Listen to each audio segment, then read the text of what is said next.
గంటలకు ఆరంభము, 2 గంటలకు ముగుస్తుంది కనుక 11 గంటలకు ఒకవేళ మీరు రాలేకపోతే సాయంత్రము పూట బల్ల ఆరాధన పాస్టర్స్ కాలనీలో ఉంటుంది. అక్కడ బల్ల ఇవ్వడం అనేది జరుగుతుంది కనుక ఈ విషయాన్ని గుర్తుపెట్టుకోండి.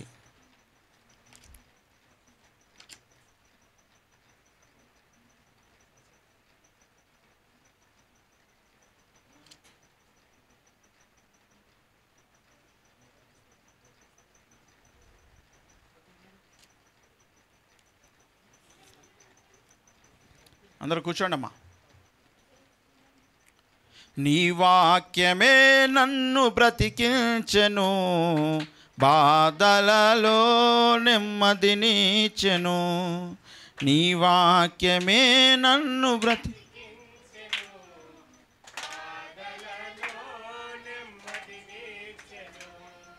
కృపాశక్తి దయా సత్య సంపూర్ణుడా, వాక్యమై ఉన్న యేసు వందనమయ్యా. కృపాశక్తి దయా సత్య సంపూర్ణుడా, వాక్యమై ఉన్న యేసు వందనమయ్యా. నీ వాక్యమే నన్ను బ్రతికించెను, బాధలలో నెమ్మదినిచ్చెను. నీ వాక్యమే నన్ను బ్రతికించెను, బాధలలో నెమ్మదినిచ్చెను. హల్లెలూయా. మంచిది. ఇర్మియా గ్రంథము 9వ అధ్యాయం ఒక మాట చదువుకొని మనం ముగించుకొని వెళ్దాం రండి.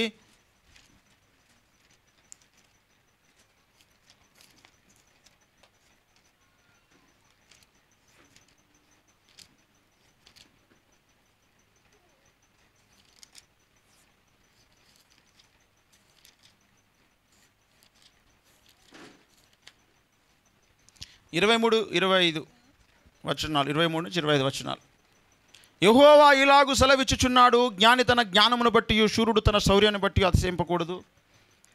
ఐశ్వర్యవంతుడు తన ఐశ్వర్యమును బట్టి అతిశయింపకూడదు. అతిశయించువాడు దేనిని బట్టి అతిశయింపవలనగా, భూమి మీద కృప చూపుచు నీతి న్యాయము జరిగించుచున్న యెహోవాను నేనే అని గ్రహించి నన్ను పరిశీలనగా తెలుసుకున్నటను బట్టి అతిశయింపవలను. అట్టి వాటిలో నేను ఆనందించువాడనని యెహోవా సెలవిచ్చుచున్నాడు. చదవని లేఖనం మన వెనుకలో దేవుడు దీవించును గాక. కృపల తండ్రి దయగలిగే దేవ వందనాలు. తిరిగి మా గృహాలకు వెళ్ళని ఉంటుండగా మీరు మాతో మాట్లాడండి, వెలిగించండి, వాడుకొని మహిమ ఘనత ప్రభావాలు పొందుకొని మళ్ళీ లెక్కలేని స్తోత్రం చెల్లించుకుంటూ నీ దాసును మరుగు చేసి మీరు కనబడండి, అభిషేకంతో నింపండి, నీ ఆత్మతో పరిశుద్ధపరచండి, పవిత్రపరచండి. నాయన మీరు కృప చూపండి తండ్రి, కనికరించి దయపాలించమని ప్రతి లోపం నీ రక్తంతో కడిగివేయండి, నీ వాక్యంతో కడిగివేయండి, నీ కృపతో జ్ఞాపకం చేసుకోండి, యోగ్యునిగా తీర్చి వాడుకొని మహిమ పొందమని ఘనత మహిమ ప్రభావం ఆరోపిస్తూ సకల ఆటంకాలు లాయపరుస్తూ ఇక్కడ వచ్చిన వారందరినీ ఎవరి ఆకలితో ఉన్నారో, ఎవరి అవసరంతో ఉన్నారో వారి అవసరతనంతా తీర్చి నడిపించి వాడుకొని మన యేసునామమున ప్రార్థించాడు వేడుకున్నా పరమ తండ్రి, ఆమెన్. ప్రభునందు ప్రియులారా, అతిశయించువారు దేని యందు అతిశయింపవలననగా అని ఇక్కడ ఇర్మియా మాట్లాడుతున్నాడు. దేనిని బట్టి అంటే, జ్ఞాని తన జ్ఞానాన్ని బట్టి అతిశయించొద్దు, శూరుడేమో తన శౌర్యాన్ని బట్టి అతిశయించొద్దు, ఐశ్వర్యవంతుడు తన ధనాన్ని చూసుకొని కూడా అతిశయించడానికి వీలు లేదు అంటున్నాడు. మరి అతిశయించేవాడు దేనిని బట్టి అతిశయింపవలను అనగా, భూమి మీద కృప చూపుచు నీతి న్యాయములు జరిగించుచున్న యెహోవాను నేనే అని గ్రహించి నన్ను పరిశీలనగా తెలుసుకొనుటను బట్టి అతిశయింపవలెను. అట్టి వాటిలో నేను ఆనందించువాడనని యెహోవా సెలవిచ్చుచున్నాడు. మన ప్రసంగం అయిపోయింది, మనం ఇంటికి వెళ్ళొచ్చుగా. ఇంటికి పోదామన్నట్టు వాళ్ళందరూ చెప్పండి హల్లెలూయా. అమ్మ మీరు చాలా జాగ్రత్తగా ఉన్నారు, మీరు ఇట్లుంటే నాకు భయం అవుతున్నది. మంచిది, దేవునికి స్తోత్రం. ప్రభునందు ప్రియులారా, మీరు చాలా మంచోళ్ళు, చాలా మంచోళ్ళు. మీరు ఒక్కొక్కరు మంచోళ్ళు. దేవునికి స్తోత్రం. క్రైస్తవులమైన మనము ఏదైనా విషయములో అతిశయించాలా అతిశయించొద్దా, గర్వించొద్దా? గర్వించాలి. మొన్న ఒక సహోదరుడు నాకు ఫోన్ చేశాడు. ఫోన్ చేసి, ఏం సార్ గంత గర్వమా? ఎందుకు సార్ గంత గర్వం మీకు అంటున్నాడు. మీ మినిస్టర్ వాళ్ళకు గంత గర్వం ఏంది సార్? మొత్తం మాకే తెలుసు అని గర్వంగా మాట్లాడతారు. అని ఈ ప్రశ్న మిమ్మల్ని అడిగితే మీరు ఏం సమాధానం చెప్తారు?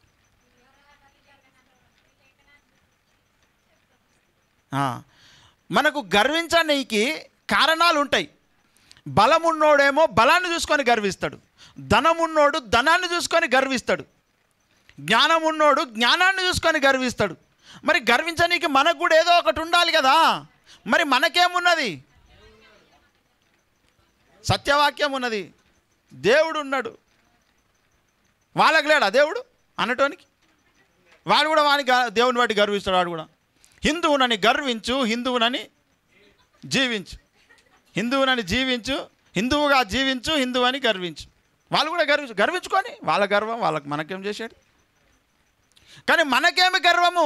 మనము గర్వించడానికి మన దగ్గర ఏమున్నది? గ్యారంటీ పరలోకం పోతామనేదా? ప్రవీణ్ అది చెప్పిండు. ఏమున్నది మనము గర్వించనీకి అంటే? ఇక్కడనే చెప్పిండు దేవుడు, ఇక్కడనే చెప్పిండు. ఏమన్నాడంటే, అతిశయించువాడు దేనిని బట్టి అతిశయింపవలెను అనగా, భూమి మీద కృప చూపుచు నీతి న్యాయములు జరిగించుచున్న యెహోవాను నేనని గ్రహించి నన్ను పరిశీలనగా తెలుసుకొనుటను బట్టే అతిశయింపవలెను. అరే బాబు, మీరు అతిశయించండి, నేను కాదంటలేను, కానీ ఎందులో అతిశయిస్తావు అంటే, కృప చూపేటువంటి నన్ను నువ్వు అర్థము చేసుకొని గర్వించు, నీతి న్యాయములను నేను ఈ భూమి మీద జరిగిస్తున్నాననే సంగతి నువ్వు తెలుసుకొని గర్వించు. తర్వాత ఏమండి, నేను కృప చూపుతాను, నీతి న్యాయములు జరిగిస్తానని ఈ విషయము నువ్వు అర్థము చేసుకొని నన్ను పరిశీలించి నువ్వు అతిశయించు. ఎంత నన్ను అతిశయించగా? అతిశయించాల్సిన వాడు ఈ విషయంలో అతిశయించాలి. దేవుడు అక్కడ సంతోషిస్తానంటున్నాడు. శబాష్ నా కొడుక, నా బిడ్డ, నన్ను గూర్చి మీరు తెలుసుకున్నారు, నా కృపను గూర్చి తెలుసుకున్నారు, నా నీతి న్యాయములను విషయంలో మీరు స్పష్టంగా అర్థం చేసుకున్నారు, నేను ఎలా నీతి న్యాయములు జరిగిస్తాను ఈ లోకంలో. తర్వాత నన్ను మీరు చాలా జాగ్రత్తగా గ్రహించారు, అర్థం చేసుకున్నారు, నన్ను పరిశీలనగా మీరు తెలుసుకున్నారు అని దేవుడు మనతో అనాలట. అలా అనాలని దేవుడు ఇష్టపడుతున్నాడు. ఇది ధనవంతుడు ధనమున్నదానికంటే, జ్ఞానవంతుడు జ్ఞానమున్నదానికంటే, బలవంతుడు బలమున్నదానికంటే ఇది అతిశయించేటువంటి సంగతి అంటున్నాడు. ఎందుకంటే బలమున్నోనికి ఒక దినాన బలం మొత్తం పోతుంది, ధనమున్నోనికి ధనం ఒక రోజు పోతుంది. పోతుంది ఖచ్చితంగా. తర్వాత ఈ లోకంలో నాకు అన్ని తెలుసని శాస్త్రవేత్తలు, మేము జ్ఞానులమని వాళ్ళు విర్రవిగిపోతారు. అయితే ఈ విషయాలు ఏవి కూడా నిలబడవు దేవుని ముందు ఇవి నిలబడవు. దేవునిని గూర్చి లోతుగా తెలుసుకుంటే అంతటా ఆయననే కనబడతాడు, అంతటా ఆయన చర్యలు ఆయన కార్యక్రమాలే కనబడతాయి. అది తెలుసుకున్నటువంటి వానికి ఈ లోకంలో ఏది చూసినా సరే అది అంత టేస్టీగా ఉండదు, మధురంగా ఉండదు, రుచిగా ఉండదు. దేవునిని లోతుగా ఎవరైతే తెలుసుకుంటారో వారికి ఈ లోకంలో ఉన్న బలము గొప్పదనిపించదు, ధనము గొప్పదనిపించదు, ఈ లోకంలో ఉన్న జ్ఞానము కూడా గొప్పదనిపించదు. ఎందుకంటే అరే బాబు, ఈ లోకంలో ఉన్న సైన్స్కు కనబడేంత మట్టికే తెలుసు, కానీ దేవుని గురించి తెలుసుకున్నోనికి కనబడని ఆకాశ మహాకాశాల అవతల ఏమున్నదో తెలుసు. దేవునికి మహిమ కలుగును గాక. ఏమండి, ఈ లోకపు శాస్త్రవేత్తకు కంటికి కనబడేటి మాత్రమే తెలుసు, మనకు కంటికి కనబడకుండా ఉన్న దేవుడు కూడా తెలుసు మనకు. దేవునికి మహిమ కలుగును గాక. ఇది తక్కువ సంగతి కాదు, ఇది చిన్న విషయం కాదు. ఇది ధనము ఉన్నోడు ధనం పోతే బాధపడతాడు, బలం ఉన్నోడు బలం పోతే బాధపడతాడు. ఈ లోకములో ఉన్న జ్ఞానవంతుడు ఎప్పుడు ఇంకోటి కొత్త సంగతి ఈ లోకంలో ఉండనే ఉంటుంది. కానీ జ్ఞానానికే మూలమైనటువంటి దేవుణ్ణి తెలుసుకుంటే వానికి ఇంకా ఏది తెలుసుకునే అవసరం రాదు. దేవునికి మహిమ కలుగును గాక. అందులో మీరు అతిశయించాలి అంటున్నాడు, అందులో నేను సంతోషిస్తాను అంటున్నాడు. గనుక లేఖనాన్ని మనం బాగా పరిశోధిస్తే మనకు సర్వసత్యం దొరుకుతుంది, పరిశుద్ధాత్మ దొరుకుతాడు. ఆ దేవుడు మనకు దొరికితే గనక ఈ లోకంలో నీకు ఏది ఉన్నా ఏది లేకపోయినా నీలో గొప్ప ఆనందం ఉంటుంది, గొప్ప సంతోషం ఉంటుంది. ఇది అనుభవించడానికే తెలుస్తుంది. వాళ్ళు పౌలులాగా మాట్లాడతారు. అప్పుడు పౌలులాగా మాట్లాడతారు వాళ్ళు. పౌలు తన జీవిత కాలంలో ఆయన దేని గురించి ఆయన ప్రార్థన చేసిండా? నాకు డబ్బు కావాలి, నాకు ఇల్లు కావాలి, నాకు అధికారం కావాలి, వీటి గురించి ప్రార్థన చేయలేదు ఆయన. ఆయన దేవుని యొక్క జ్ఞానం గురించిన తృష్ణ కలిగి ఉన్నాడు, అది పొందుకున్నాడు ఆయన. అందుకే 2వ కొరింథీయులకు రాసిన పత్రిక 12వ అధ్యాయంలో అంటాడు చూడండి, ఏమన్నాడండి?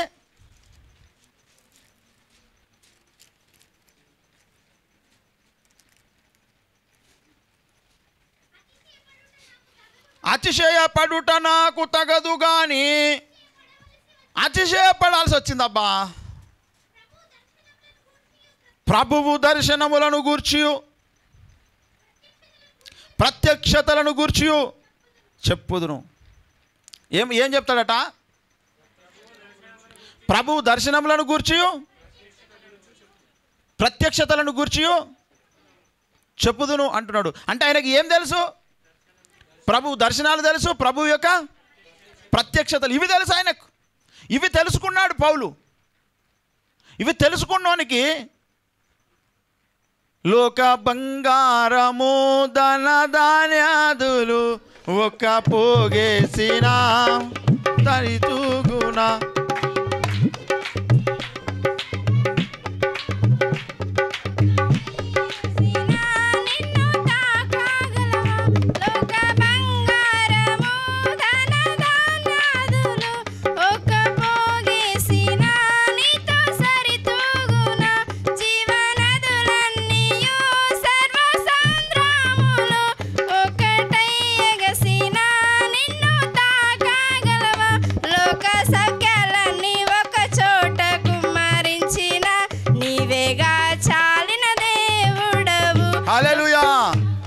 ఏమన్నాడండి?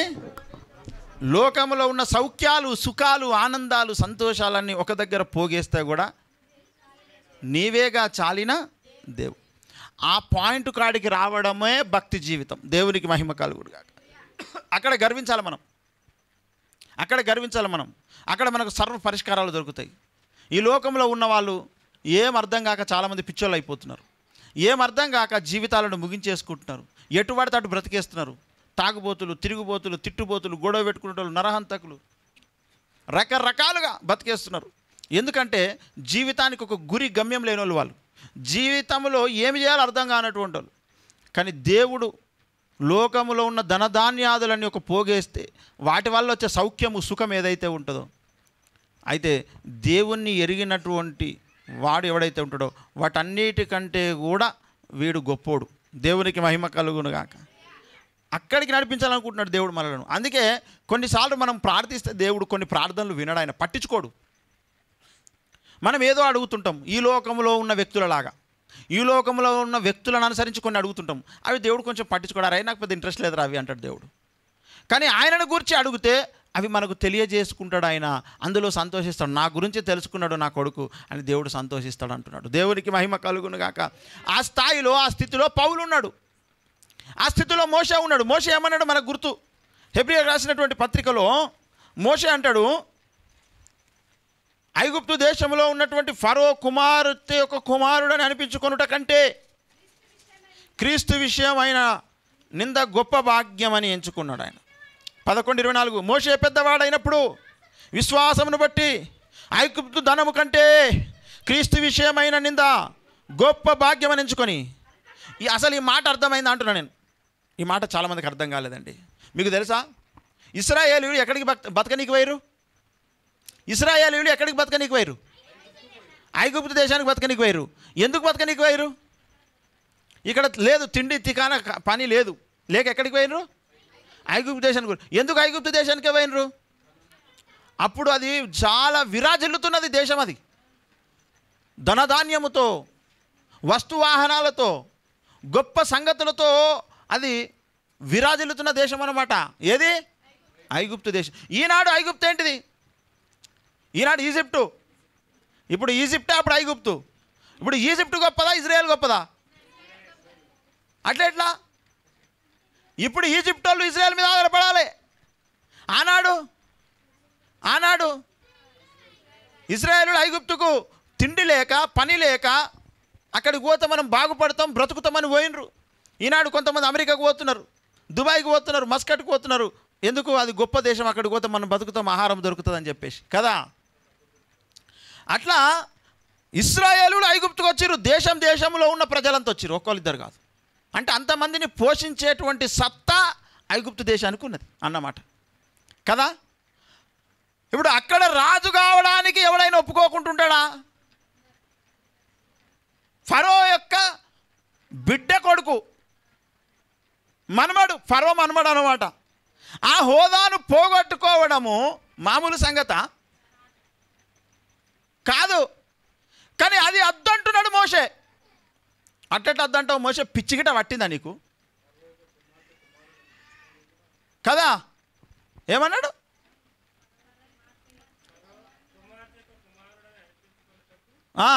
ఫరో కుమార్తె యొక్క కుమారుడని అనిపించుకొనుటకు ఒప్పుకొనలేదు. ఓ ఫరో బిడ్డ, నీ కొడుకునని అనిపించుకోను నేను, నాకొద్దు. పిచ్చోడా, నీకు అర్థమవుతున్నా? నువ్వేం మాట్లాడుతున్నావు? తలకాయ ఉండే మాట్లాడుతున్నావా? వాళ్ళకి గంతే తెలుసు. మోషేకి ఇంతకంటే ఎక్కువ తెలుసు. ఎందుకంటే ఆయన దేవుణ్ణి చూసిండు. దేవునికి మహిమ కలుగునుగా. దేవుడు తెలుసు ఆయనకు. న్యాయం కావాలి మోషకు, సత్యం కావాలి మోషకు, సృష్టికర్త కావాలి మోషకు. ఏమండి?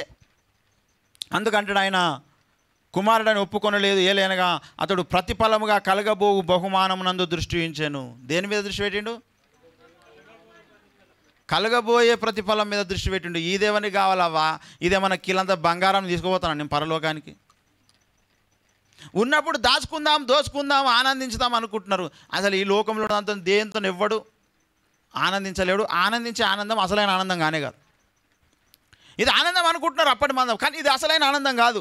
అసలైన ఆనందము ముందటున్నది, అసలైన ఆనందం పైన ఉన్నది, అసలైన ఆనందం దేవుని దగ్గర ఉన్నది. దేవునికి మహిమ కలుగునుగాక. మనకు భయమే లేని పరిస్థితి పరలోకంలో ఉంది, చావే లేని స్థితి పరలోకంలో ఉంది. అక్కడికి వెళ్ళిన తర్వాత ఈడున్నటువంటి ధనం అని చెప్పుకునేదంతా చెత్త అది. అందుకే పౌలు అంటాడు, నేను దాన్ని పెంటతో ఎంచుకున్నాను అన్నాడు. ఆల్రెడీ ఆయన పరలోకంను చూసిండు కాబట్టి. దేవునికి మహిమ కలుగును గాక. అందులో ఆనందిస్తాడు దేవుడు. అందులో గర్వించాలి భక్తుడు. అంటే ఈ లోకంలో ఇక మనం పని చేయొద్దు, పైసలు సంపాదించవద్దు అంటే సంపాదించుంటారు పైసలు. ఎన్ని అవకాశాలు అన్ని విధాలు సంపాదించారు. కష్టపడండి, పని చేయండి. కానీ ఇవేవి కూడా దానికంటే గొప్పవి కావు. ఇప్పుడు నువ్వు గర్విస్తావు అనుకో, దేని చూసి గర్విస్తావు చెప్పు? అంబానీ ఆదానీల కంటే ఎక్కువ సంపాదించి గర్విస్తావా? ఇప్పుడు అంబానీ ఆదానీలకు ఉన్నంత డబ్బు నువ్వు ఎన్ని రోజులకు సంపాదిస్తావు చెప్పు? అందరికంటే ₹1 ఎక్కువ సంపాదించి అప్పుడు గర్వించు. ఇప్పుడున్న శాస్త్రవేత్తల కంటే ఎక్కువ జ్ఞానం సంపాదించి అప్పుడు గర్వించు. ఇప్పుడున్నటువంటి ఒక పహిల్వాన్ మైక్ టైసన్ అటువంటి వాని కంటే బలాన్ని ఎక్కువ సంపాదించి అప్పుడు గర్వించు. అవుతుంది అది? ఇప్పుడు మైక్ టైసన్కి ఎంత బలం ఉండను ఎవరన్నది అసలు ఇప్పుడు అదే అంతే ఉందా ఆయనకు? ఏమండి? ఇప్పుడు ధనం ఉన్నోడు రేపు బీదోడు కావచ్చు, ఇప్పుడు బీదోడు రేపు ధనవంతుడు కావచ్చు. ఈ లోకంలో మారిపోతూ ఉంటాయి ఎప్పటికప్పుడు. అన్నీ ఒకటే తీరు ఉండే. ఎప్పుడు కాలం మారినట్టు, వారాలు, దినాలు, సంవత్సరాలు మారినట్టు, వయసు మారినట్టు ఈ లోకంలో అన్నీ మారిపోతూనే ఉంటాయి ఎప్పటికప్పుడు. మారని దేవుని దగ్గరనే మారని సంతోషం ఉంటుంది. దేవునికి మహిమ కలుగునుగాక.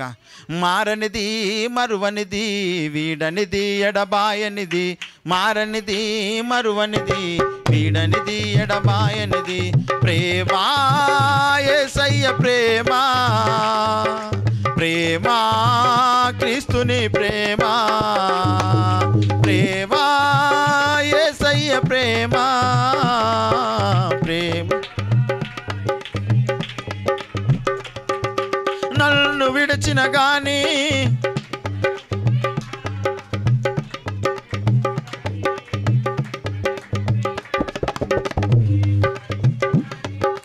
నేను మరచిన గాని నన్ను మరువనన్న ప్రేమ,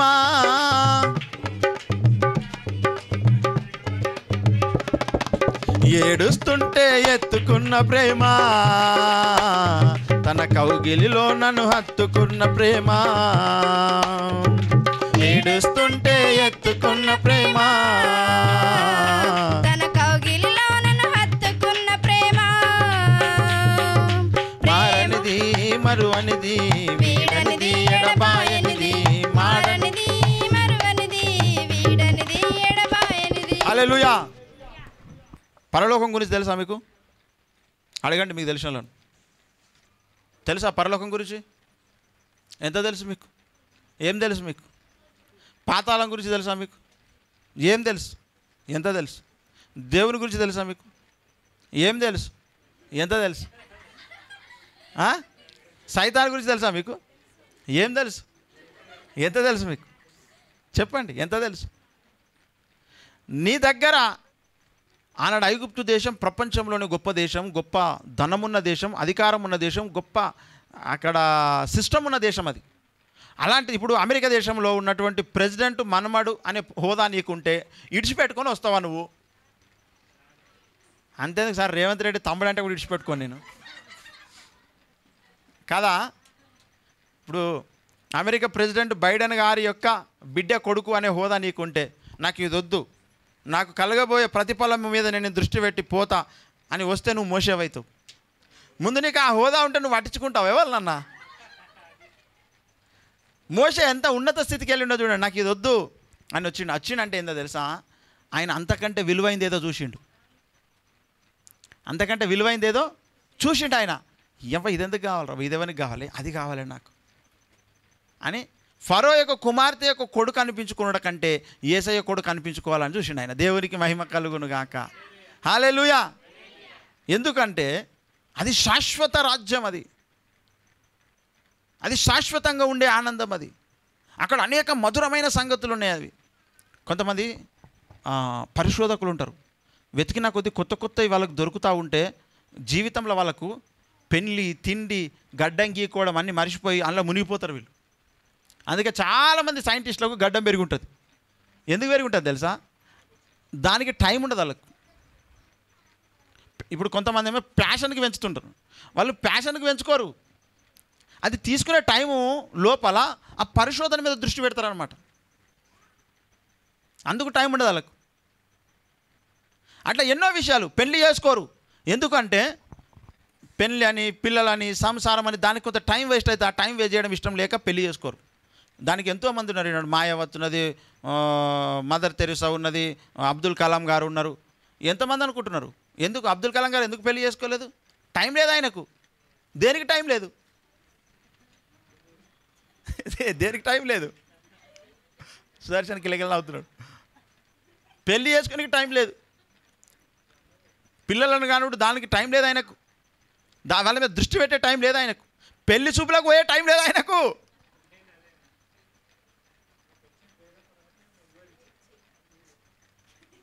సరే సార్ అను ముందు పెరిగినాడు.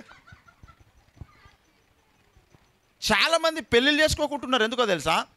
వాళ్ళు కొన్ని విలువైన విషయాలను చూసిరన్నమాట. చూసి వాటిని అరే అవ్వ ఇదంతా చెత్త చెదారం, అది అరే ఇంకొంచెం ముందుకు పోదామని వాళ్ళు జ్ఞానంలో ముందుకు పోయారు. కొన్ని సంగతులు తెలుసుకోవడంలో ముందుకు పోయారు.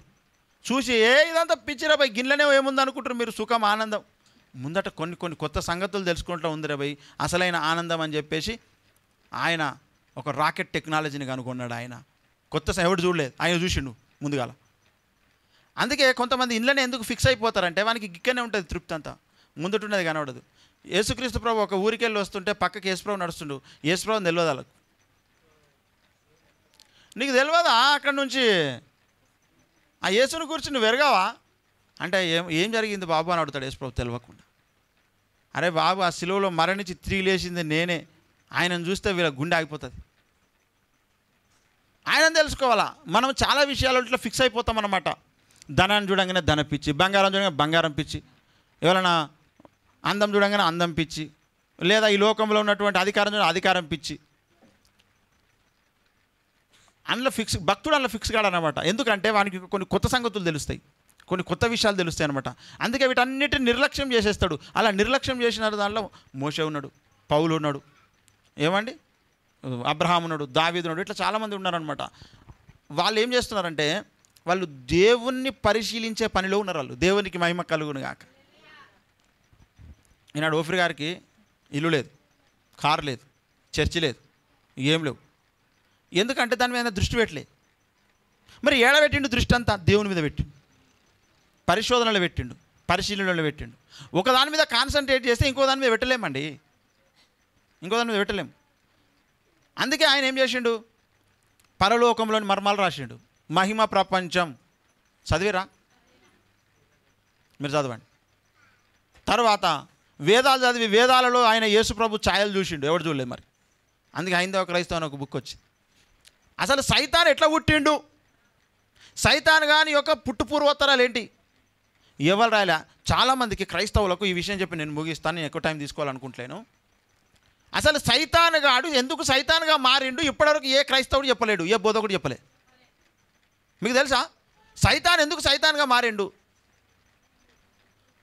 ఆయన దేవుని విశ్వ ప్రణాళిక అనే గ్రంథంలో సైతాన్ గాడు ఎందుకు సైతాన్గా మారిండో చెప్పిండు. దాని మీద పెట్టిండు ఆయన దృష్టి. వీళ్ళు చర్చి కట్టుడు, ఇల్లు కట్టుడు, కారు కొను, దీని మీద పెట్టలే. అర్థమవుతుందా? తర్వాత విశ్వ చరిత్ర మీద రివర్స్లో పోయిండు ఆయన జ్ఞానంలో. వెనకకు పోయి చూసిండు కొన్ని సంగతులు. ఆయనకి ఏవో కొన్ని కొత్త సంగతులు కనబడ్డాయి. విశ్వచరిత్ర చదివిరా? చదవండి. ఈ లోకంలో మందు తాగుడు ఎందుకు వచ్చింది, ఈ లోకంలో రాజకీయం ఎందుకు వచ్చింది, ఈ లోకంలో డెమోక్రసీ ఎందుకు వచ్చింది, ఈ లోకంలో పాపం ఎందుకు వచ్చింది, ఈ లోకంలో ఉన్న రాజకీయాలు ఎందుకు వచ్చినాయి, ఈ లోకంలో ఉన్న సంగతులు ఎందుకు వచ్చినాయి, అన్నిటికి మూలము చరిత్రలో ఉంది, విశ్వ చరిత్రలో ఉన్నది. ఆయన అక్కడికి పోయి చూసిండు. పరిశీలనగా చూడాలి కదా, అక్కడికి పోయి చూడడానికి టైం ఉంది ఆయనకి, ఇవన్నిటి మీద టైం లేదు ఆయన. ఏమండి? తర్వాత ఈనాడు పిల్లలు ఇంకా పుట్టి మేలైనను కీడైనను చేయకముందే దేవుడు ఒకళ్ళని ప్రేమించిండు, ఒకళ్ళని ద్వేషించు. అట్లెందుకు చేసిండు దేవుడు? ఆయన మైండ్లో పడ్డది విషయం. ఎట్లా దీన్ని ఎట్లా ఛేదించాలి, దీని సంగతి ఏందో చూడాలి, దీని అంతు చూడాలని దాంట్లో పెట్టిండు తలకాయ. ఆయనకు దొరికింది మర్మం ఒకటి. కొంతమంది పుట్టకముందే దేవుడు ఒకళ్ళని ప్రేమిస్తాడు, ఒకళ్ళని కొందరిని ద్వేషిస్తాడు. అది యాకోబు ఏశావుల విషయంలో జరిగింది. దాని కొరకు యాకోబు దేవుడు అని ఒక పుస్తకం రాసిండు ఆయన. ఎందుకు? అది ఎవరికి దొరకలే మర్మం. అసలు సైతాన్ ఎట్లా పుట్టిండో చాలామందికి తెలియదు, పాస్టర్లకు తెలియదండి. ఇప్పటికి ఈ రోజు కూడా తెలియదు. ఆయన దాని మీద పెట్టిండు దృష్టి. అర్థమైందా? తర్వాత ఇట్లా కొన్ని వందల మర్మాలను చూసేటువంటి పనిలో పడ్డాడు ఆయన. గనక వీటి మీద దృష్టి పెట్టలేదు. ఇవి ఎప్పటికీ నిలిచిపోతాయి. దీనిని బట్టి దేవుడు కూడా సంతోషిస్తాడు. దేవునికి మహిమ కలుగును గాక. అందుకు ఎదగాలంటే నువ్వు కొన్ని సమర్పించుకోవాలి, వదిలిపెట్టుకోవాలి. ఈ లోక భోగాలలో పడితే అవి నేను విడిచిపెట్టాయి. కొద్దిసేపు నువ్వు దానిని కురుకుతావు, తర్వాత అది నీ అనుకురికి వస్తుంది. కొంతమంది అమ్మాయి బాగుంది అని అనుకురుకుతాడా? సంవత్సరం అయినాక ఆమె నేను కురికి వస్తుంది. అప్పుడు నువ్వు విడిచిపెట్టుకుందామంటే విడిచిపెట్టదు ఆమె. ఎందుకు విడిచిపెట్టది? అప్పుడు ఉరికొచ్చినా ఉత్తైనా ఆయన అది. అప్పుడు నువ్వు ఉరికొచ్చినప్పుడు నువ్వు వద్దాని ఉరికి వస్తుంది. లేదంటే గుదుపలంతకొని ఉరికి వస్తారు. అర్థమైందా? ఎందుకు? అర్థమైన వాళ్ళకి ధన్యులు. ఎందుకు? ఈ లోకంలో అట్లనే ఉంటుంది అంతా. కొందరు ధనం వెంబడి దొంగతనాలు, దోపిడులు, మోసంలు అవి ఇవి అన్నీ చేస్తారు. తర్వాత ఆ సమస్యలన్నీ తర్వాత వీళ్ళెనకలు ఉరికి వస్తాయి. బలం ఉన్నదాన్ని మురిసిపోయి బలం ఉన్నప్పుడు ఎవడన్నా కొట్టేస్తాడు. వీని బలమంతా అయిపోయినాక వీని కొట్టడానికి వస్తారు అంతా. ఎప్పుడొక తీరు ఉండదు కథ. ఉంటుందా? ఉండదు. పరిస్థితులు మారిపోతాయి. అందుకే బలమును చూసుకొని భంగపడ్డాను అని ప్రవీణ్ కుమార్ గారు ఒక పాట రాశారు కదా. కాబట్టి దేన్ని చూసుకున్నా నువ్వు మోసపోతావు ఈ లోకంలో. ఒకసారి నువ్వు ఉరుకుతున్నావంటే అతి త్వరలో అది నిన్ను తరుముతుంది, గుర్తుపెట్టుకో. ఒకసారి నువ్వు ఒకళ్ళు వెనుకపోతున్నావు అంటే తర్వాత వాడిని వెనుక వస్తాడు, గుర్తుపెట్టుకో. అందుకే దేవుని వెనుక నువ్వు పోయినావు అనుకో, దేవుడు మన వెనుక వచ్చినా తప్పలేదు, ఏం కాదు. అందుకే జ్ఞానవంతులు దాని మీద దృష్టి పెట్టి కొంతమంది ఋషి పుంగవులు ఎందుకైనా అనుకుంటారు. వాళ్ళకి ఇవన్నీ చూసి వీళ్ళు అర్థమైపోయింది. వీళ్ళకు ఏముంది రా, ఇది 4 రోజుల ప్రపంచం. ఇది తిండి మీద, బట్ట మీద, పొట్ట మీద, అందం మీద, లోకంలో ఉన్న ధనం మీద దృష్టి, అధికారం మీద దృష్టిని తొలగించుకొని దేవుని మీద దృష్టి పెట్టినటువంటి వాళ్ళు ఉన్నారు. అలా తెలుసుకోండి రా బాబు, అప్పుడు నువ్వు గర్వించు అన్నాడు. అందుకే ఇప్పుడు మనం గర్విస్తాం కొన్ని విషయాలలో. మనం అడిగిన అయ్యగారు, నేను క్షీరసార మదనం ప్రోగ్రాంలో, ఎందుకు అయ్యగారు మీరు అంత అహంకారంగా మాట్లాడతారు, ఇంత గర్వంగా మీరు మాట్లాడతారని అందరూ అనుకుంటున్నారు. అడిగినా, మీరు విన్నారో లేదో?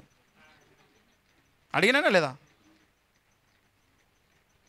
చాలామందికి పానం జల్లుమన్నది. అమ్మ ఏంది నాకు ఇట్లా అడుగుతున్నాడు అని చెప్పి కదా, జల్లుమంటున్నది పాలం. అసలు ఎట్లా అడుగుతున్నావు అన్నాను ఆయనను అంటున్నారు. అయితే చాలామంది జల్లుమన్నది పానం. అబ్బరకుండా అయింది ఇప్పుడు ఆడుకో పని అనుకుంటుకో. అర్థమైందా?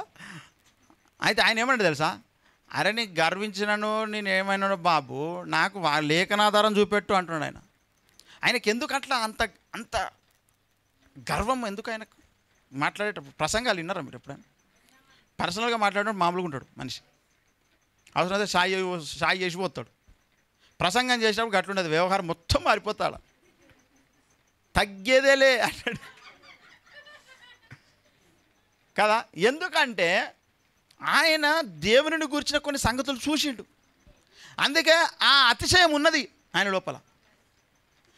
అతిశయించవద్దు కానీ అతిశయించాల్సి వచ్చింది అన్నాడు పౌలు. ఎందుకు అంటే దేవుని గూర్చినటువంటి కొన్ని దర్శనములు, కొన్ని ప్రత్యక్షతలు నేను చూసినా అంటున్నాడు. అట్లనే దైవజనుడు చూసిండు, ఓఫీర్ గారు కొన్ని చూసిండు కనుక అందరికంటే ఎక్కువ ఉంటుంది వాయిస్ ఆయనకు. అందుకే అట్లా అతిశయంగా మాట్లాడతాడు అన్నాడు, గర్వంగా మాట్లాడుతాడు. అది ఏం గర్వము? ధనమును బలమును అధికారం చూసుకున్న బలం కాదు, అది ప్రత్యక్షతలు కలిగినాయి అనే గర్వము, అతిశయం. అది దేవునికి మహిమ కలుగునుగా. అది ఉండాలని దేవుడు అన్నాడు, అన్నాడా లేదా? ఉండాలిరా బాబా, అది దాన్ని బట్టి నేను కూడా సంతోషిస్తున్నా అన్నాడు. ఆయన వింటాడా? ఇక ఎవరికి వింటాడు ఆయన? అందుకే ఎవరికి విన్నాడు ఆయన, ఎవరికి విన్నాడు ఆయన? అదే ఈ లోకం సంగతి చెప్తున్నా. ఈ లోకంలో ఎవరికైనా వింటాడా? విన్నాడు. దేవుడే సంతోషిస్తున్నాడట. ఎందుకంటే మరి అట్లా చూసిండు, రాయలేదు. ఇప్పుడు మన ముందట సాక్ష్యాధారాలు ఉన్నాయి, ఆ పుస్తకాలన్నీ కూడా కదా. బోధల గురించి, దేవుని గురించి, పాతాళం గురించి, పాతాళంలో ఎన్ని భాగాలు ఎవడు చెప్పిండే? ఏ బోధకుడు చెప్పిండు? గంటల కొద్ది ప్రసంగాలు చేస్తారు. పాతాళంలో ఎన్ని భాగాలు చెప్పుర్రి మీరు? ఎన్ని భాగాలు? ఏ కానన్నా మొద్దుగాల మటన్ అనుకొని వచ్చినాం, చల్లారిపోతున్నది. ఎన్ని భాగాలనికి 2:30 కూర్చుంటాడు, ఎట్లయితుంది? ఎన్నో ఉన్నాయి, మనకెందుకే? ఆయన పోయి లెక్క పెట్టుకున్నాడు, 1, 2, 3, ఓహో ఇన్నున్నాయా అని. ఆయన దాని మీద పెట్టిండు దృష్టి. దేవుడు ఎన్ని రకాల మాట్లాడతాడు, దాని మీద పెట్టిండు దృష్టి. ఎవరు చెప్పిరా దేవుడు ఎన్ని విధాలు మాట్లాడతాడు? చెప్పిరా ఎవరు? మనం గర్వించాలా గర్వించొద్దా? దేన్ని బట్టి? వాక్యాన్ని బాగా తెలుసుకొని గర్వపడి ఉండి. అందుకే కొంత గర్వం మనకు కూడా ఉంటుంది. ఎందుకు ఉంటుంది అంటే మరి ఎవరిని తెలియదు మనకు తెలిసినప్పుడు. గర్వం ఉండకపోతే ఏముంటుంది? మనకు లేని డబ్బు వానుకున్నందుకు వానికి ఉన్నది గర్వం, మనకు లేని బలం వానుకున్నందుకు వానికి ఉంది గర్వం, మనకు లేని అధికారం వానుకున్నందుకు వానికి ఉంది గర్వం. మరి మనకి ఏది లేదా అంటే ఉన్నది. మనకు దేవుని గురించి కొన్ని ఎవరిని తెలియని విషయాలు మనకు తెలిసినప్పుడు మరి మనకు ఉండదు ఆ గర్వం? ఉంటుంది, మరి ఉన్నది లేదా? ఈ గర్వం మీకు వద్దా? చాలామందికి నాకు ధనం ఉన్న గర్వం కావాలనుకుంటారు. అది ధనం పోతుంది రా కొడుక, కొద్ది రోజులు అయితే బలం పోతుంది, అన్నీ పోతాయి. కానీ ఇది ఉంది కదా, ఇది పోదుగా. పరలోకం కూడా వస్తుంది నీ దగ్గర, నీతో పాటు. అందరికంటే ఎక్కువ అతిశయించేది ఎందులో అతిశయిస్తావు? ధనం ఉన్నట్టు చూసి ఎంతసేపు కొందరు బంగారం వేసుకొని నాకు ఇంతుందని చూపెట్టుకొని తిరుగుతారు గంగిరెద్దు లెక్క. అది వాని గర్వం, వాని అతిశయం. వాని చూసిరా ముఖం ఎట్లుంటుందో అని. అప్పుడు మనం ఇంకా పైకి అనాలి,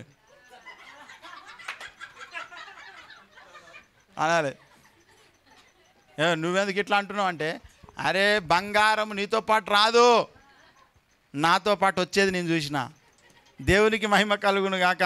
దేవునిని గూర్చి పరిశీలనగా తెలుసుకునేటువంటి గొప్ప సంగతి కంటే ఈ లోకంలో ఇంకొకటి లేదు. అవన్నీ టెంపరీ, అన్నీ టెంపరీ. ఇదే పర్మనెంట్. దీనిని బట్టి కలిగేటువంటి అతిశయం, గర్వం ఏదైతే ఉందో అది ఉండాలి. గర్వపడొద్దని అనలేదు దేవుడు. కోపానికి రాకు అంటారు. ఎవడన్నా మతోని మన ఇంటి మీదకి చర్చి మీదకి వస్తే పొట్టు తనుడు మన పని. పొట్టు తనుడే.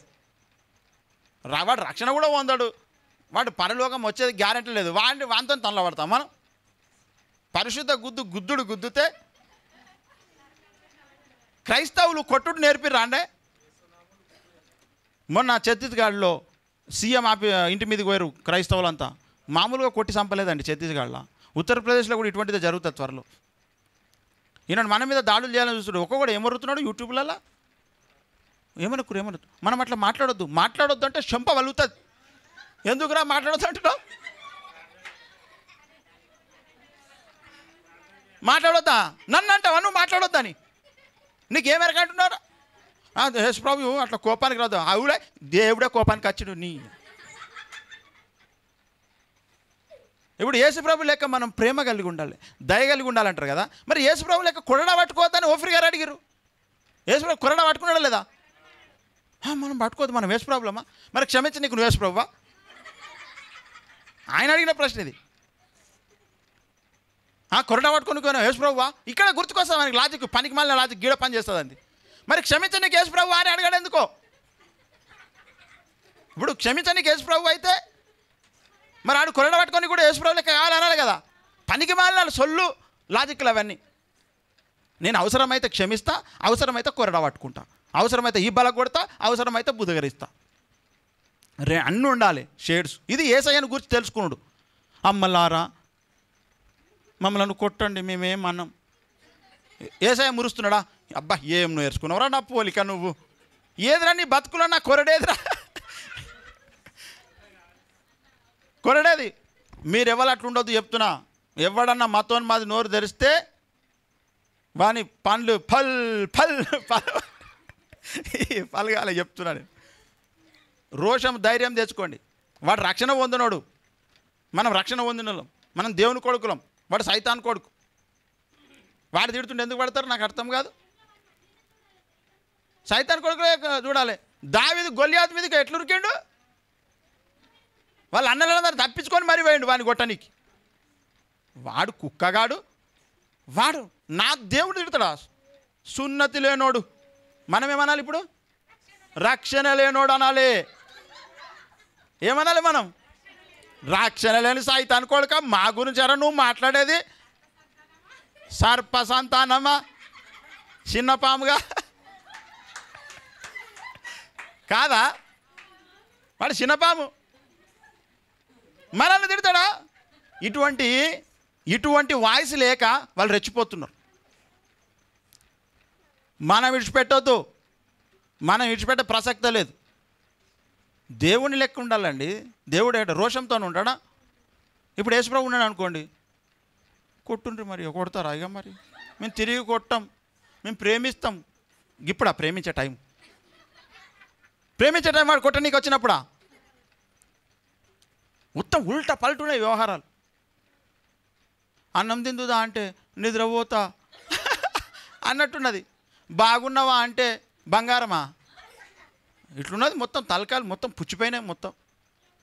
దేవుని గురించి తెలుసుకుందాం. మన రూటు సపరేటు, మన దారి రాదారు అంటున్నాడు. అర్థమైందా? ఇటువంటి ఒక స్పష్టత, ఇటువంటి ఒక క్లారిటీ దునియాలో ఇవ్వనికి లేదు క్రైస్తవులకు. మనకున్నంత క్లారిటీ లేదండి. మరి మనకు గర్వం ఉండదా? మీరు అంత గర్వంగా మాడతారు. మరి గర్వం మాడతా, నీకు ధనం ఉందని గర్వం లేదా? నీకు